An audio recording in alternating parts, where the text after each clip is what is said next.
بسم اللہ والصلاة والسلام علی رسول اللہ اما بعد فاعوذ باللہ من الشیطان الرجیم۔ آج جمعرات کا دن تھا، اس لیے جمعے کی رات ہم ان صورتوں کا بیان کر رہے ہیں جو جمعے کی رات، جمعے کے دن فجر میں یا جمعے کی نماز میں جو پڑھی جاتی ہیں، ان صورتوں کا ترجمہ اور مختصر تفسیر بیان ہو رہی ہے۔ سورۃ الف لام میم سجدہ، یہ سورت اللہ کے رسول صلی اللہ علیہ وسلم جمعے کے دن فجر کی پہلی رکعت میں تلاوت فرمایا کرتے تھے۔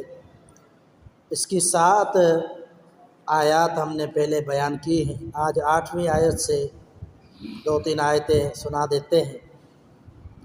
فرمایا اللہ رب العزت نے، بسم اللہ الرحمن الرحیم، ثم جعل نسلہ من سلالۃ من ماء مہین، پھر ہم نے اس کی نسل کو چلایا ایک پانی کے قطرے سے، ایک پانی کے قطرے سے جو کہ ایک حقیر قطرہ ہے، اس سے اس کی نسل کو چلایا۔ ثم سواہ، پھر ہم نے اس کو ٹھیک کیا، برابر کیا۔ ونفخ فیہ من روحہ، اور اپنی طرف سے اس میں روح داخل کی۔ وجعل لکم السمع والابصار والافئدہ، اور بنایا تمہارے لیے سماعت کو، یعنی کانوں کو بنایا تمہارے لیے، آنکھوں کو بنایا، والافئدہ، اور تمہارے دلوں کو۔ قلیلا ما تشکرون، بہت ہی کم ہو تم شکر کرنے والے۔ وقالوا، اور انہوں نے کہا، اذا ضللنا فی الارض، کیا جب ہم مٹی میں مل جائیں گے، انا لفی خلق جدید، کیا ہم دوبارہ اٹھائے جائیں گے، دوبارہ پیدا کیے جائیں گے۔ بل ہم بلقاء ربہم کافرون، بلکہ وہ اللہ کی ملاقات کا انکار کر رہے ہیں۔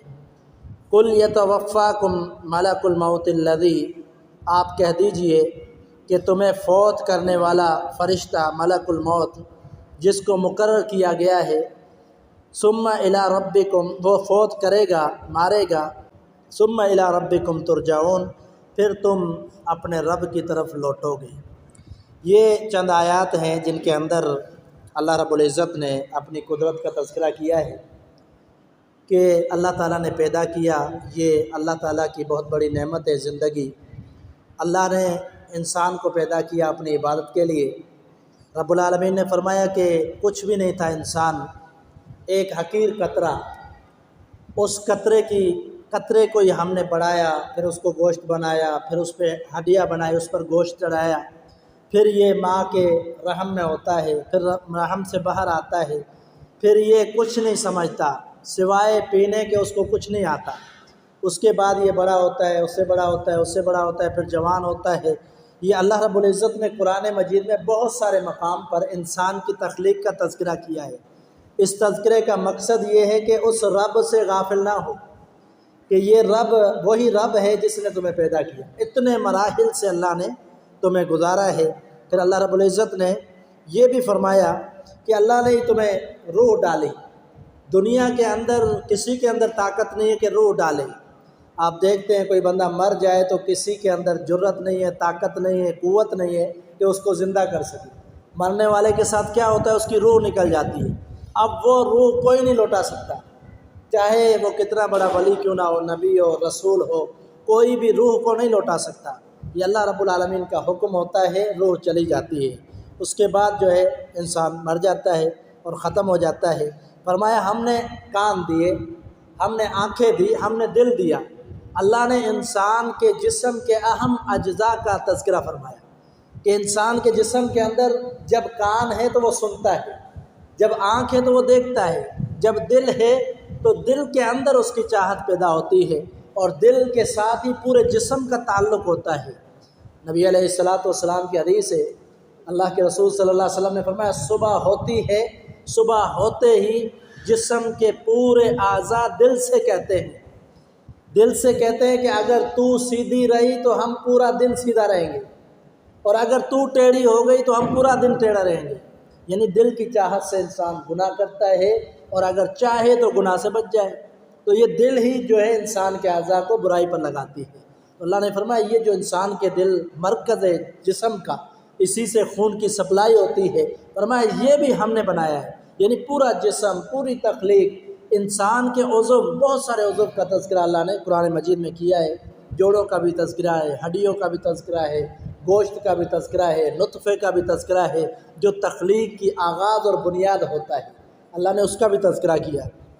اور پھر فرمایا کہ قلیلا ما تشکرون، اتنی ساری اللہ کی نعمتیں، بلکہ اللہ نے سورۃ زاریات میں فرمایا وفی انفسکم افلا تبصرون، فرمایا اپنے نفس کو دیکھو، اپنے 5-6 فٹ کے وجود کو دیکھو، اس میں ہماری کتنی نشانیاں ہیں، فرمایا کتنی نشانیاں ہیں، افلا تبصرون، کیا نہیں دیکھتے تم؟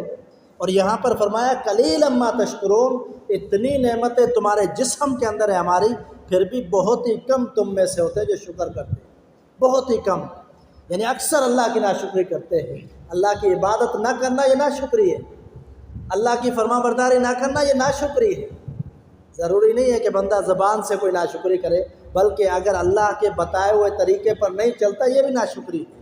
یعنی اس نے اللہ کی دی ہوئی زندگی کی قدر نہیں کی اور اللہ کا ناشکرہ بن گیا، نافرمان بن گیا۔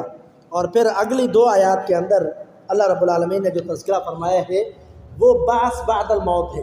بعث بعد الموت یعنی زندگی کے بعد، دنیا کے بعد دوبارہ زندگی آنا، فوت ہونے کے بعد دوبارہ زندگی ملنا، بعث بعد الموت۔ اللہ نے فرمایا یہ لوگ کہتے ہیں کہ ہم جب مٹی میں مل جائیں گے کیا دوبارہ ہم زندہ کیے جائیں گے؟ اللہ نے فرمایا یہ جو اعتراض کرتا ہے حقیقت میں وہ اللہ کی ملاقات کا انکار کرتا ہے۔ یعنی اس کو یقین نہیں ہے آخرت کے دن پر، اس کو یقین نہیں ہے کہ ہم نے دوبارہ اللہ کے ساتھ ملنا ہے۔ اللہ نے فرمایا یہ فرشتہ ملک الموت، اس کو ہم نے پابند بنایا ہے، اس کو مقرر کیا ہے، وہ انسان کی روح کو قبض کرتا ہے۔ یتوفاکم، تمہیں وہ فوت کرتا ہے، یہ اللہ کے حکم سے کرتا ہے، نہ ایک دن آگے نہ ایک دن پیچھے، بلکہ ایک لمحہ۔ قرآن مجید میں لا یستأخرون ساعۃ ولا یستقدمون، اللہ نے فرمایا جب ٹائم آ جاتا ہے ایک سیکنڈ بھی نہ آگے ہوتا ہے نہ پیچھے ہوتا ہے۔ فرشتہ اللہ کے حکم سے روح اٹھا کر چلا جاتا ہے، نکال لیتا ہے روح کو۔ اور پھر اللہ رب العزت نے فرمایا کہ یہ فوت کرے گا، ثم الی ربکم ترجعون، یہ کوئی مذاق نہیں ہے، یہ کوئی قصے کہانیاں نہیں، بلکہ اللہ فرمایا حقیقت ہے تم اپنے رب کی طرف لوٹو گے۔ قریش کا ایک سردار تھا، قریش کا ایک سردار تھا، اس نے کیا کیا، نبی علیہ السلام کی گستاخی کی، اور آپ علیہ السلام کے سامنے ہڈی لے کر آیا، ایک بوسیدہ ہڈی لے کر آیا، اور آپ کے سامنے ہڈی دکھا کر کہا کہ یہ دوبارہ زندہ ہوگی۔ نبی علیہ السلام کو اللہ تعالیٰ نے اس وقت، آپ کو حاضر دماغ اللہ نے بنایا تھا، اور اللہ نے اتنے دلائل دیے تھے کہ کوئی دنیا کا بندہ آپ کو لاجواب کر نہیں سکتا تھا۔ جب اس نے سامنے ہڈی دی تو اللہ کے رسول صلی اللہ علیہ وسلم نے فرمایا قل یحییہ اللہ انشأھا اول مرۃ، فرمایا کہ یہ جو تو ہڈی دکھا رہا ہے نا اس کو وہی زندہ کرے گا جس نے پہلے بنایا تھا، اس کو جس نے پہلے بنایا تھا وہی زندہ کرے گا۔ یعنی کفار مکہ اللہ کو تو مانتے تھے نا، سب مانتے تھے، اور ان کو پتہ ہے اللہ نے پیدا کیا ہے۔ نبی علیہ السلام نے اس کے اعتراض کا جواب اس کے منہ پر مارا، کہا کہ پہلے جس نے پیدا کیا ہے وہی اس کو دوبارہ زندہ کرے گا۔ یعنی اللہ نے پہلے پیدا کیا ہے تو اس میں کیا مشکل ہے، اللہ دوبارہ نہیں کر سکتا؟ اللہ تو دوبارہ کر سکتا ہے پیدا۔ تو یہ ساری اللہ تعالیٰ نے نعمتوں کا تذکرہ کیا کہ یہ اللہ تعالیٰ کی قدرتیں ہیں، اللہ کے ناشکر نہ بنو، بلکہ جو اللہ نے نعمتیں دی ہے، جسم کو دیکھ لو، اس کے علاوہ جتنی بھی نعمتیں ہیں اس پر اللہ کا شکر ادا کرو اور اللہ کی عبادت کرو، اللہ کے ساتھ شرک نہ کرو، اللہ کو ہی معبود مانو، اسی کے بتائے ہوئے طریقے کے مطابق زندگی گزارو۔ اللہ تعالیٰ عمل کی توفیق عطا فرمائے۔